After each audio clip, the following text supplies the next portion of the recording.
La carreta se quedó atrás como si el mundo entero se cerrara tras ella. Crujía la madera, el barro bebía las ruedas, y entre el ruido, la voz de Margaret Harper cortó el aire con la misma dureza con la que había decidido su destino. «Fuera», dijo. «No eres mi carga ni mi vergüenza. Lárgate». Rosie se quedó quieta en el borde del camino. La manta fina enrollada alrededor de los hombros, la cinta de tela que le había cosido la abuela, anudada en la muñeca como un juramento que ya no servía de nada. La gente de Copper Falls miró un rato y luego volvió a su vida, como si esa joven no mereciera más atención que la de una sombra que el viento podría disipar.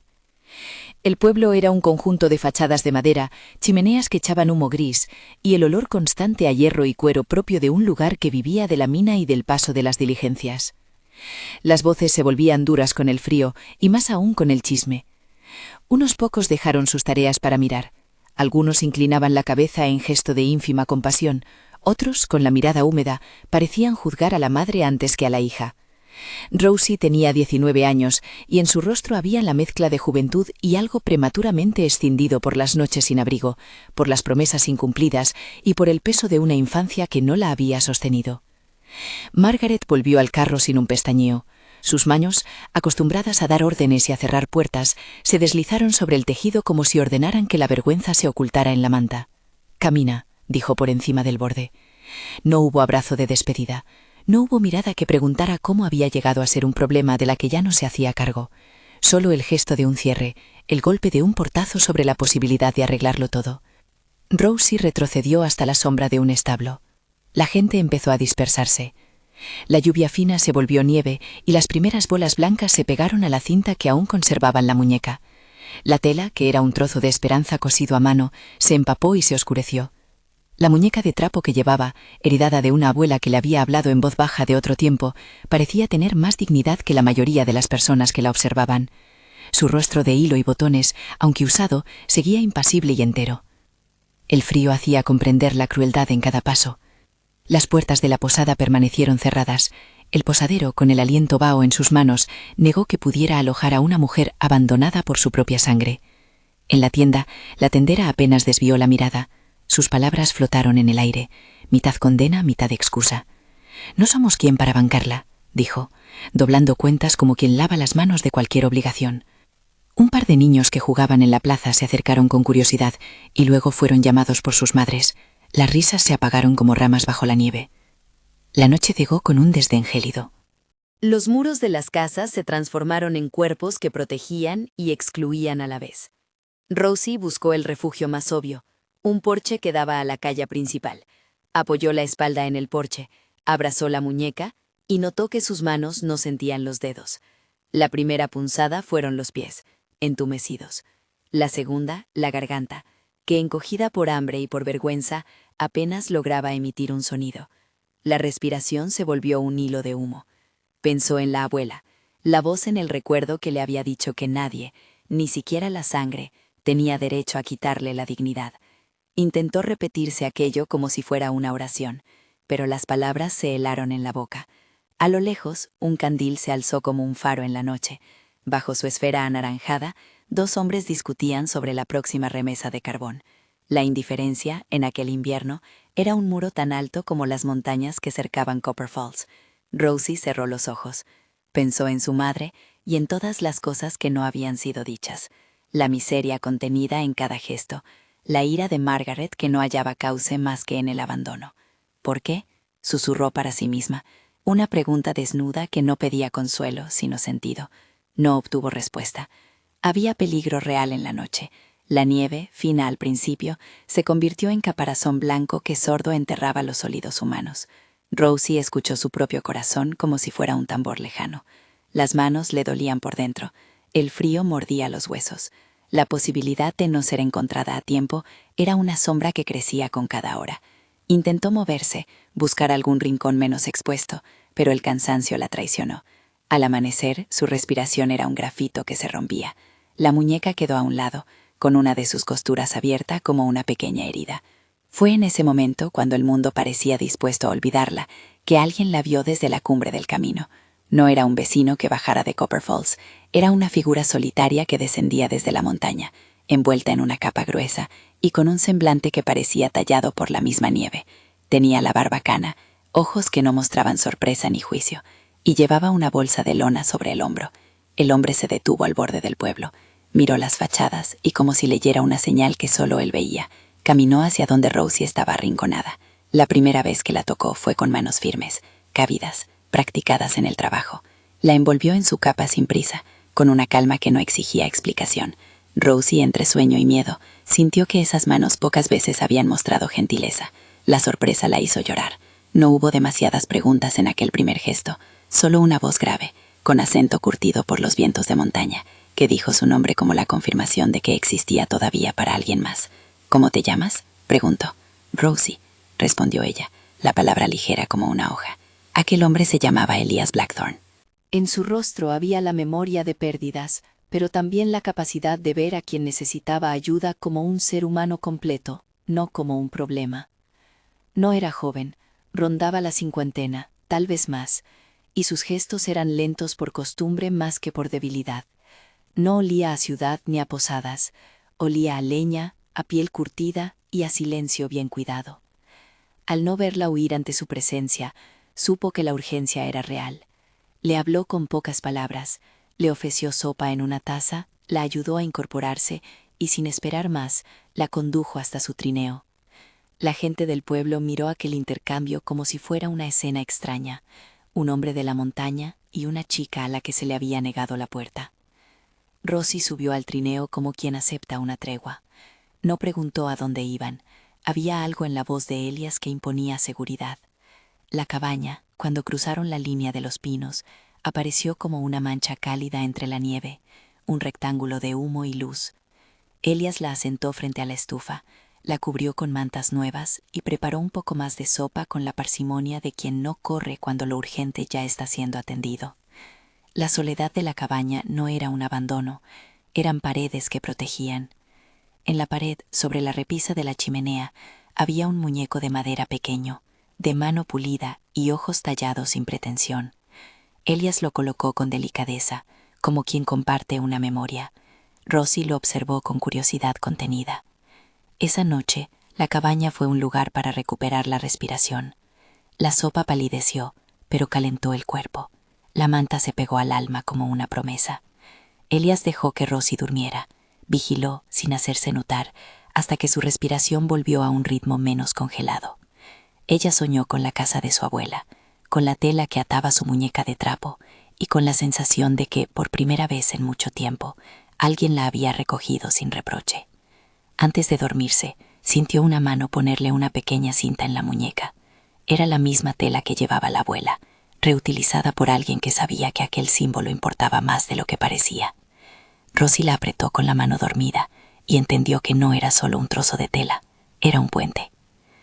Las primeras conversaciones fueron cortas y con pausas.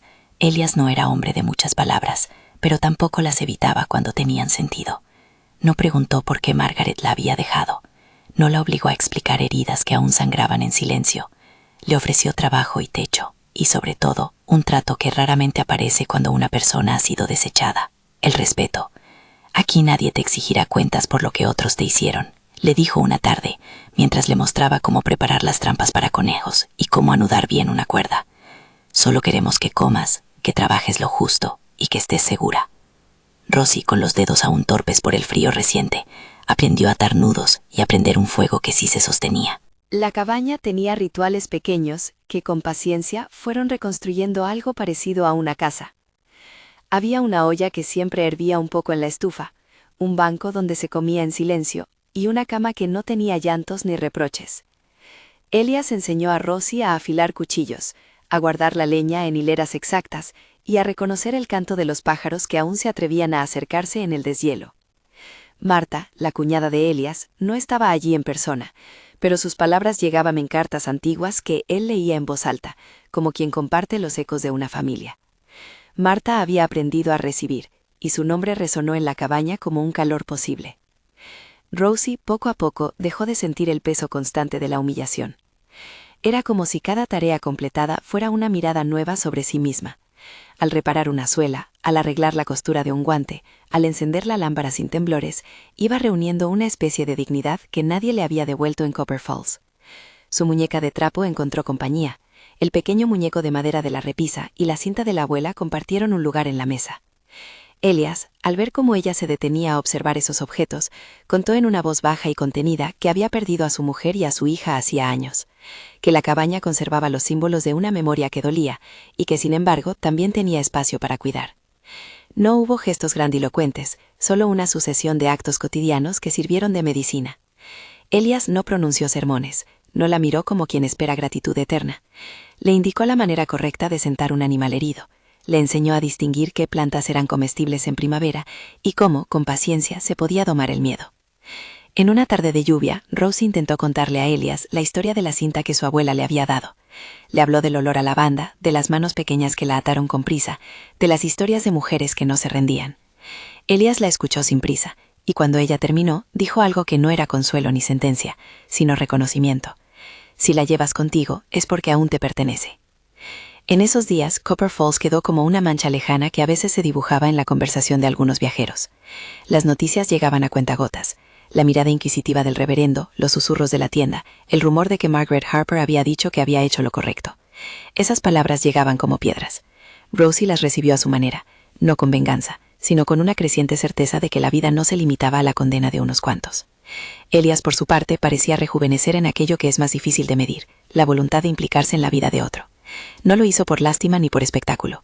Lo hizo porque al cuidar a Rosie encontraba un sentido que no se tatuaba con palabras, sino con acciones. La pequeña comunidad que formaba la cabaña era incipiente pero real. Marta, a través de cartas y de visitas ocasionales, apareció como una figura materna que no imponía reglas, sino costumbres: aprender a almorzar en compañía, a compartir pan, a reír cuando el caballo de Elías hacía un gesto brusco. Jacob, su hermano, llegó una vez para ayudar con una reparación y trajo consigo la seriedad de quien protege sin estridencias.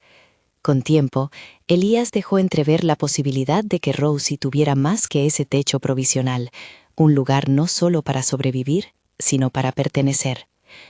Rosie aceptaba las manos tendidas con una mezcla de recelo y gratitud. Había aprendido a no depender de las promesas de ningún otro, pero también descubría que había una forma de confianza que no exigía explicaciones. Funcionaba en el intercambio cotidiano, en la comida compartida, en los silencios que no intentaban llenar el vacío con discursos. Esa confianza fue el primer paso real hacia la sanación. Sus manos dejaron de temblar del todo. Su pecho, que se había vuelto una cuema donde la vergüenza hacía eco, empezó a calentar con los logros pequeños. Aún así, el pasado seguía ahí, como una puerta entreabierta que a veces se abría en forma de pesadilla. Una noche, al calor de la chimenea, Rosie tuvo una visión nítida de Margaret empujándola fuera del carro. El recuerdo era un cuchillo. La memoria de las palabras hirientes se le clavó en la garganta. Se levantó de un salto, la taza de té temblando en su mano, y caminó hasta la ventana donde la nieve brillaba como plata. Elías la siguió en silencio y dejó que ella mirara. No ofreció consuelo en palabras, porque sabía que había cosas que no se curan con frases. En cambio, colocó su mano sobre la de ella, la apretó con firmeza, y, esa noche, la presión de la palma fue la única respuesta que Rosie necesitó. Hubo, sin embargo, un nudo que ni el trabajo ni la conciencia tranquila de Elías lograban desatar. La vida en Copper Falls no había terminado de cerrar su herida. La madre podía reaparecer en cualquier momento, la gente podía continuar hablando. La posibilidad de ser devuelta a la calle por un capricho o por una afrenta menor estaba siempre presente. Elías lo sabía, y con la misma seriedad con la que reparaba una cerca, empezó a considerar alternativas. No porque creyera que Rosie no pudiera valerse por sí misma, él había visto a la joven aprender con rapidez, sino porque ver la luz en alguien que había sido desechado le despertaba a su propio deseo de proteger aquello que se había roto. Una tarde de principios de marzo, con el deshielo anunciándose en los arroyos y el aire cargado de promesa, Elías tomó una decisión que cambiaría el rumbo de las cosas. Sacó papel y pluma, algo poco común en la cabaña de alguien que había aprendido a expresar más en manos que en letras, y comenzó a escribir una carta. Lo hizo con el cuidado de quien pone en tinta una posibilidad. A Marta le habló de una joven que necesitaba un hogar, a Jacob del carácter y la prudencia de Rosie, a los vecinos del valle de la necesidad de abrir sus puertas a quien había sido cerrada en la ciudad. La carta no buscaba imponer, pedía permiso para ofrecer lo que ya consideraban suyo. Rosie observó el gesto desde la distancia prudente que ambos mantenían cuando discutían asuntos importantes. No preguntó por el contenido, pero se dio cuenta de que en la forma en que Elías dobló la hoja y selló el sobre, había un respeto que la tocaba. La carta sería enviada con el primer mensajero que bajara a la villa. Era la mejor manera de conectar la discreción de la montaña con la estructura de la familia que vivía en el valle. Para Rosie, aquello era mucho más que logística. Era la posibilidad de ser vista por más ojos que los de su madre y del pueblo que la había juzgado.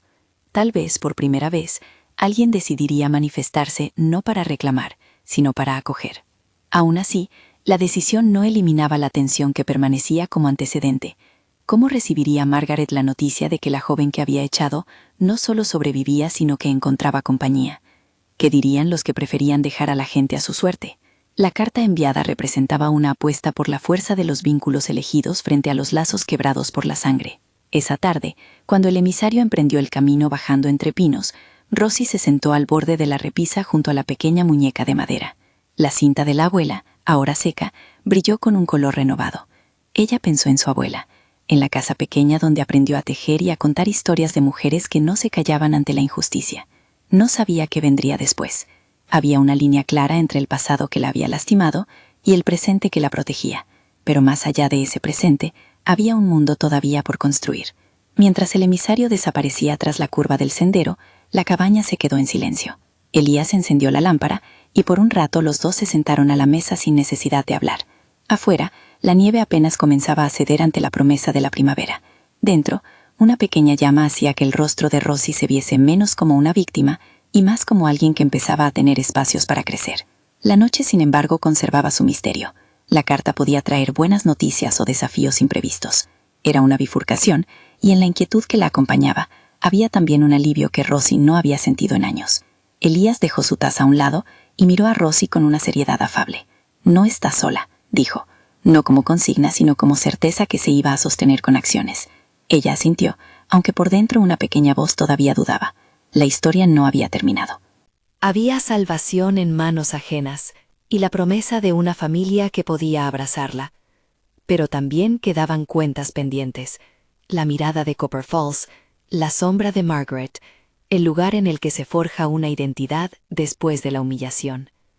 Aquella noche, Rosie se fue a dormir sintiendo por primera vez que la posibilidad de pertenecer no era un privilegio, sino un proyecto. Afuera, el mundo seguía girando con su dureza. Adentro, el pequeño conjunto de costumbres cotidianas trabajaba con paciencia en devolverle lo que le habían intentado arrebatar. La carta, enviada al valle, tenía el mérito de haber puesto en marcha algo que ni la ruina ni la indiferencia podían ya apagar del todo.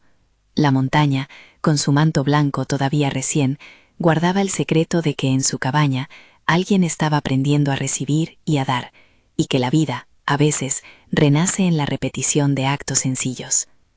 La mañana siguiente trajo una claridad fría y cortante. Rosie, al despertar, notó que su pulgar ya no quemaba por la congelación. La sangre había vuelto a sus dedos, y con ello la posibilidad de trabajar. Elías estaba fuera, revisando las trampas, y volvió con el rostro teñido de una mezcla de esfuerzo y tranquilidad. Le tendió una carta que había llegado esa misma madrugada, un sello del valle, letra conocida en las páginas y una calma contenida.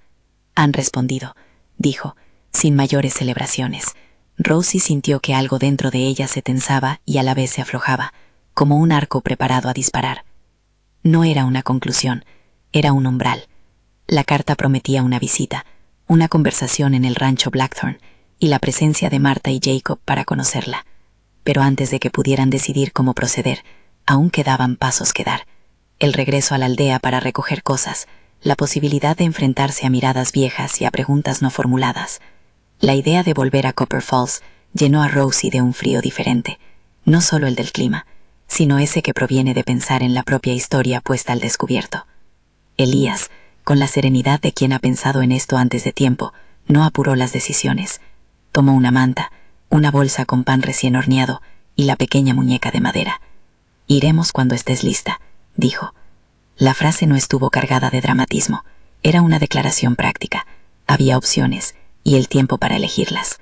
Rosie, que ahora sostenía su muñeca de trapo entre las manos como si fuera un fragmento de hogar transportable, comprendió que la montaña no demandaba lealtades instantáneas, sino la construcción lenta de un sitio al que volver. La historia avanzaba sin prisa, con la tensión de quienes saben que el siguiente paso puede ser decisivo. La posibilidad de que la familia de la montaña la abrazara estaba sobre la mesa, pero la sombra del pasado aún pesaba. Rosie miró la cinta en su muñeca, luego la muñeca de madera en la repisa, y por primera vez en mucho tiempo, permitió que la esperanza se instalara sin preguntas. La vida, entendió, no la devolvería a un punto de partida. La había cambiado, y lo que vendría tendría que ver con construir, no con repetir. Dentro de ella, la certeza de que alguien que no la miraba con juicio, la había recogido, fue el principio de un nuevo camino, cuya dificultad y belleza aún quedaban por caminar. La mañana en que decidieron bajar al valle, la luz rompía en hilos sobre la nieve que empezaba a agrietarse. El aire olía a deshielo y a tierra prometida. Elías preparó el trineo con la misma calma que había mostrado siempre. No había prisa en sus manos, solo precisión. Envolvió la muñeca de trapo en un trapo limpio y la colocó junto a la pequeña talla de madera que había traído a la cabaña como compañía. La cinta de la abuela quedó visible, atada otra vez en la muñeca de Rosie, como si alguien hubiera suturado un fragmento de pasado con un hilo del presente. Antes de partir, Rosie se miró en el cristal empañado de la ventana. Su reflejo tenía menos sombras alrededor de los ojos. Había en su porte algo nuevo, el modo de quien ha aprendido a cuidar de sí misma y también a aceptar la ayuda sin que eso suponga humillación. Si esta historia te está tocando, quédate hasta el final, porque lo que viene no es solo el alivio de una salvación, sino la lenta construcción de una familia que eligió abrazar lo que el mundo había rechazado. El descenso hacia el rancho Blackthorn fue una sucesión de instantes que parecían simples y que, sin embargo, definían un rumbo. Elías conducía con firmeza, acompañado por el ruido seco de los esquís sobre la nieve. Rosie, envuelta en mantas, miraba los árboles abrirse a un paisaje que tenía más casas, más rostros y más posibilidades. A medida que el trineo se acercaba al valle, ella notó que la gente se giraba a mirar, no todos con el mismo juicio implacable que había sentido en Copper Falls. Las colinas del Ranzo aparecieron como una promesa, la casa grande de madera, gallineros, cercas a 100 enderezadas y una vida que funcionaba con el ritmo de manos que se saben en la tarea. Marta estaba en el pórtico, con un delantal manchado de harina y las manos orgullosas de quien ha amasado tanto pan como paciencia. Cuando Elías y Rosie se acercaron, la mujer se inclinó para medir a la joven con la mirada, luego cruzó el corredor con paso acogedor. No hubo preguntas que hurgaron la vergüenza, hubo abrazos que cerraron la distancia con un gesto de reconocimiento. Jacob apareció detrás de la puerta del granero, con las manos aún engrasadas por la herrería, y al verle una expresión de franca determinación cruzó su rostro, como el de quien sabe que hay actos que no se explican sino que se sostienen. «Has traído a alguien que necesita casa», dijo Marta sin dramatismos, y antes de terminar la frase ya había abierto la puerta para mostrarlo todo: camas cubiertas con mantas limpias, una mesa larga donde comer en compañía, un rincón donde la chimenea se prestaba a los relatos de invierno. Rosie, por primera vez en meses, no tuvo que suplicar nada. Le ofrecieron una taza de leche caliente y un lugar frente al fuego que no imponía vergüenza. Los primeros días en el rancho fueron un tejido de reconocimiento. Rosie aprendió a ordenar establos, a separar huevos sin que parecieran una amenaza, a hilar lana y a dar nombre a labores que antes eran abstracciones. Marta no fue una madre que compasara ciegamente, fue una maestra que exigía, pero que acogía, que corregía con manos suaves y que celebraba cada pequeña victoria. Jacob, por su parte, se convirtió en el ancla práctico. Le enseñó a manejar el arado y a discutir la mejor forma de curvar una tabla para un carro. Su presencia era la de un hermano que protege sin imponerse. La convivencia con la familia Blackthorn no borró las noches en que la memoria de la carreta la asaltaba. Pero las vísperas en la cocina, las bromas de los niños del rancho y la obligación de trabajar por algo mayor que su propio sustento sirvieron como medicina de paciencia. Había tareas que eran a la vez escultoras de carácter: coser la manta que cubrió a un ternero herido, cuidar a un niño con fiebre y aprender a hornear pan sin que el miedo al fracaso la paralizara. Cada acción reconstruía piezas que le habían sido arrancadas. Elías no se ausentó de ese proceso. En las mañanas compartían la salida a revisar los límites del rancho. En las tardes se sentaban a tallar madera junto a la chimenea. A veces se limitaban a intercambiar silencios que no eran embarazosos sino compartidos. En otros momentos conversaban despacio. Él hablaba de su mujer y de su hija con la voz low, sin buscar simpatías, y ella contaba historias de la abuela como quien recita una herencia que no admite discusión. El afecto entre ambos crecía sin artificios: un gesto para calentar las manos, una manta colocada con cuidado, un pie quitado de la ribera de la cama para no molestar. Nada allí fue apresurado, todo obedecía a un ritmo de respeto que ambos aceptaron sin forzar. Poco a poco la gente del valle fue conociéndola. Al principio las miradas calcularon su ciudadanía social: ¿sería una carga o una compañera laboriosa?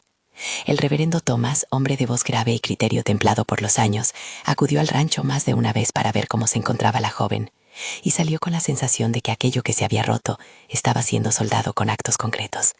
Mrs. Chen, que regentaba la tienda, la trató con la distancia que corresponde a alguien que maneja rumores con discreción, pero con el tiempo dejó de hablar en voz demasiado alta de la chica de Copper Falls y empezó a encargarle pequeños trabajos, como remendar mantas o preparar conservas.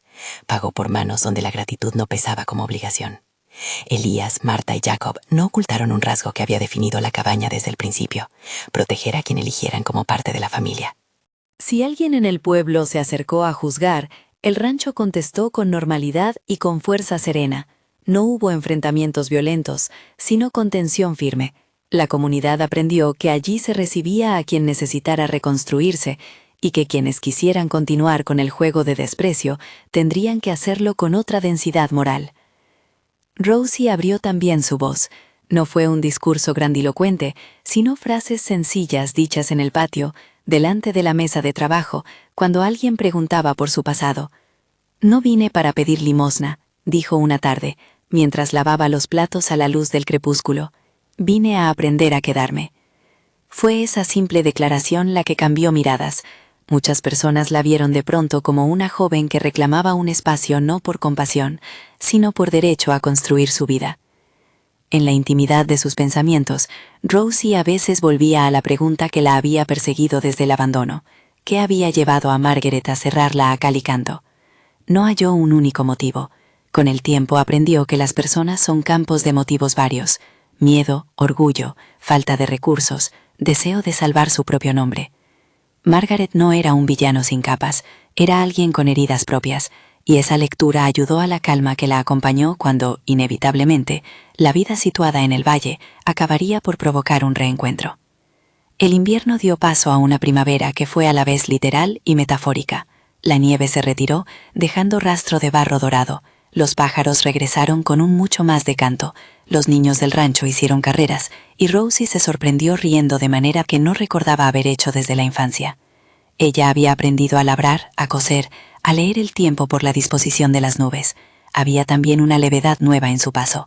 La dignidad no era algo que se mostrara con orgullo desmedido, sino la ausencia de la vergüenza que antes la había acompañado. Al mismo tiempo, la relación con Elías evolucionaba con naturalidad. Hubo una noche en que, después de una jornada larga, se sentaron a la luz de la chimenea y, como otros tantos atardeceres, tallaron pequeñas piezas de madera.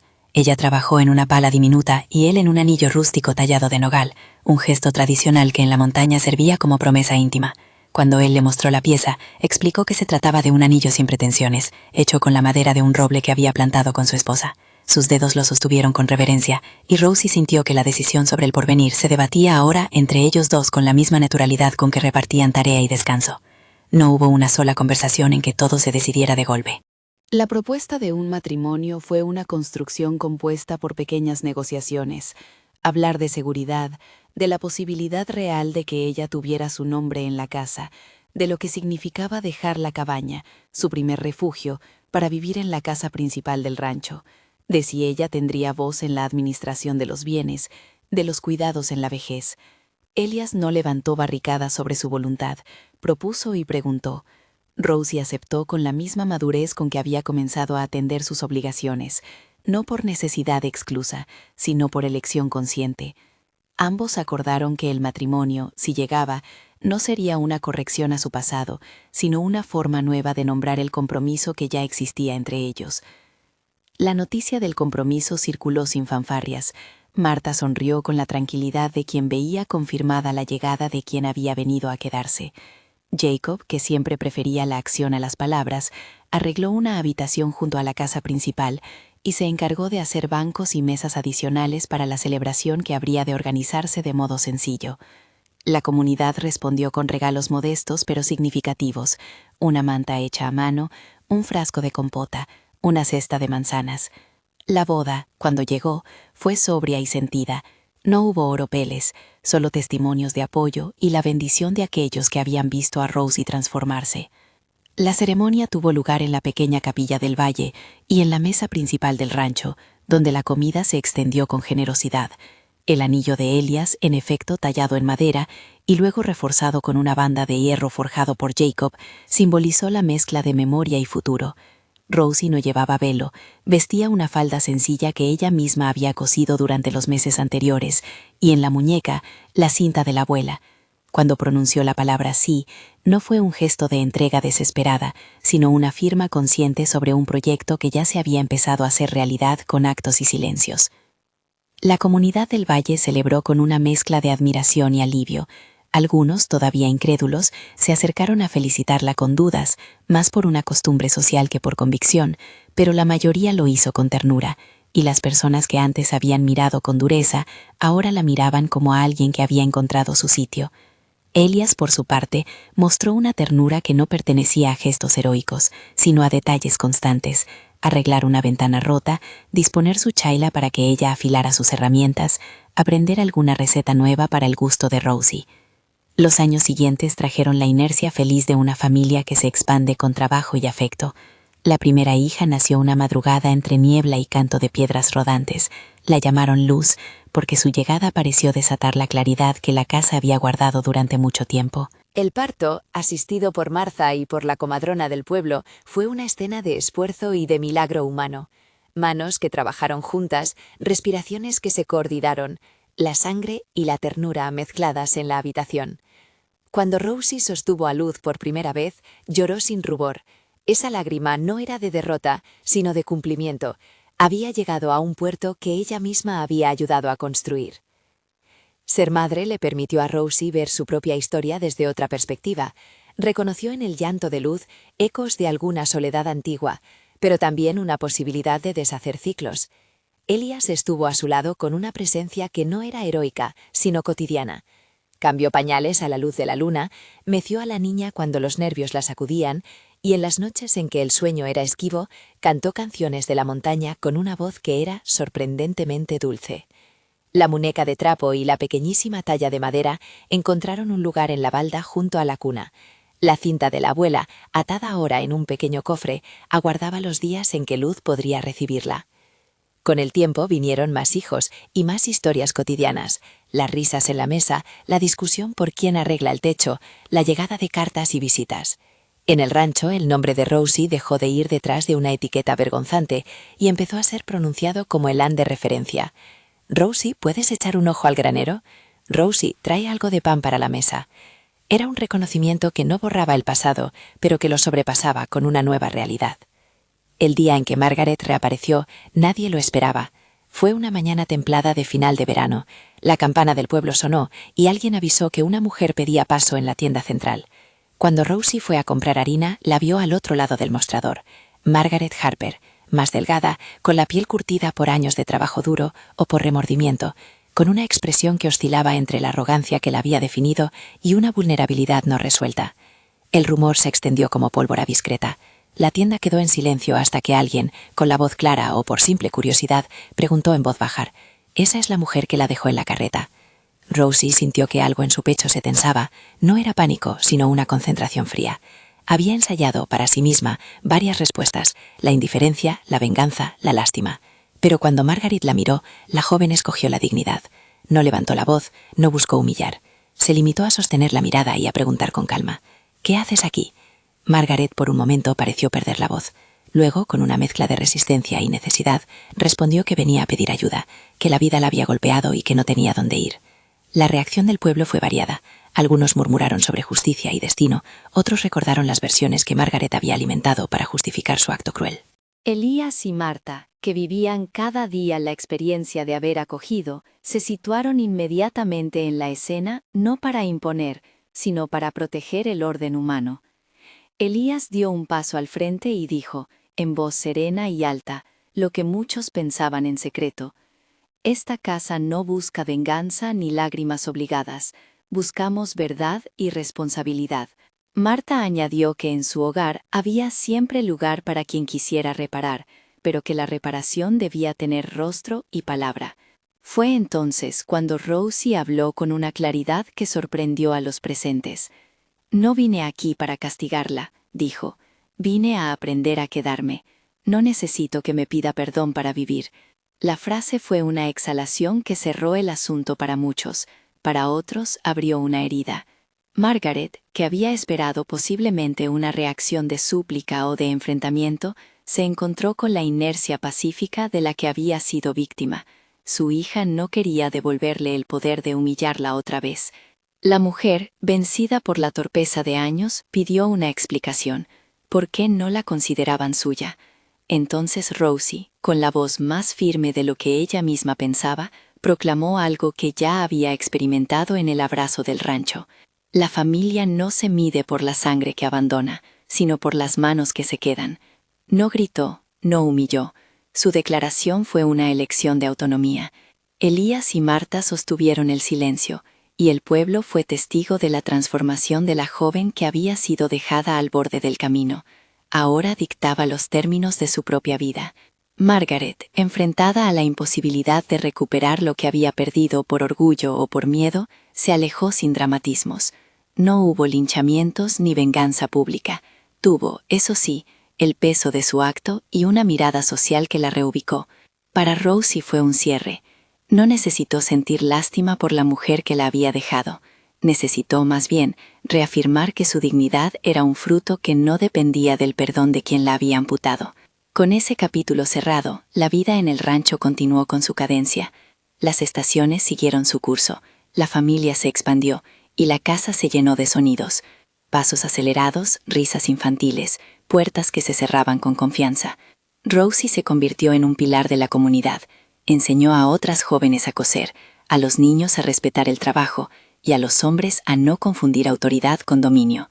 Su figura era, para muchos, la prueba viviente de que la compasión de un hogar podía transformar destinos.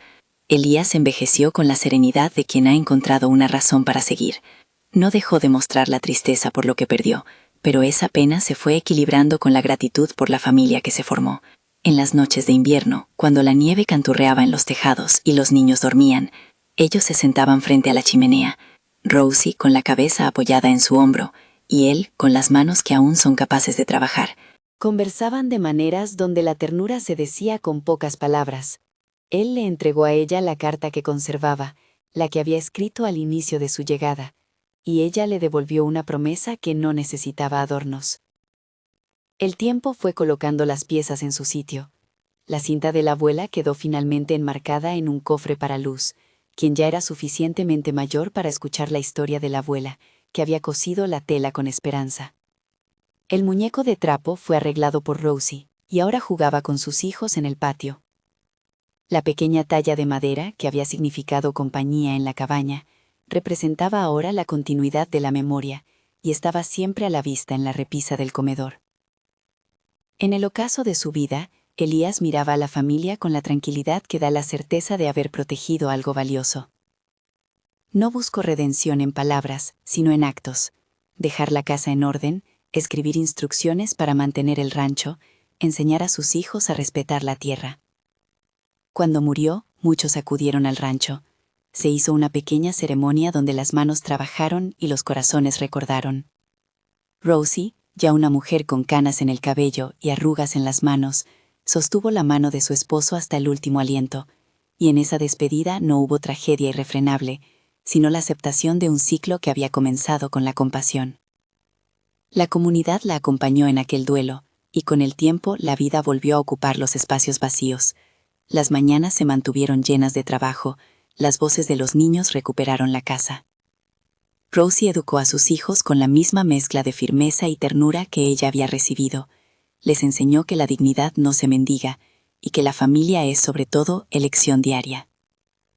En una mañana clara, muchos años después de aquella carreta que se alejó, Rosie se sentó en el pórtico y miró el sendero que conducía a Copper Falls.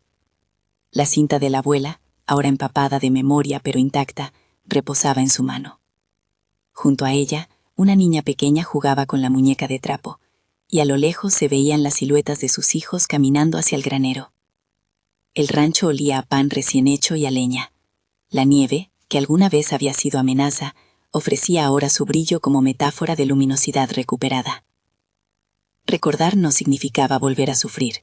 Significaba, más bien, entender la cadena de acciones y decisiones que la habían llevado desde ser la chica que nadie quiso hasta ser la mujer que eligió y fue elegida.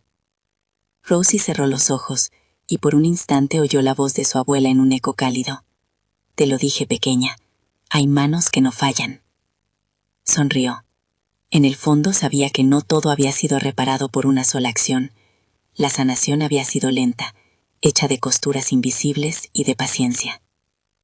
Antes de levantarse, ató la cinta en la muñeca de la niña que jugaba a su lado, no como una posesión, sino como un legado que se transmite. La niña apretó la tela con la curiosidad que da la inocencia, y Rosie le contó, en voz baja, la historia de un hombre de la montaña que un día la recogió, y de la familia que la abrazó cuando nadie más quiso hacerlo. No añadió juicios, dejó, en cambio, la lección que la había guiado toda la vida. La dignidad se sostiene con acciones, y la compasión con la decisión de no volver la espalda. Al irse, la imagen que quedó fue sencilla y luminosa: un rancho con humo en su chimenea, una casa que calcula su existencia en la suma de panes compartidos y camas hechas, una familia extendida que había decidido, generación tras generación, no repetir el desprecio que una mujer había conocido.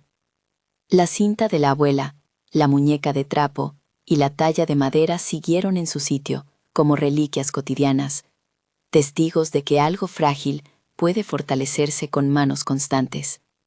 Si esta historia te ha emocionado, compártela con alguien que necesite creer que una familia puede cambiar destinos.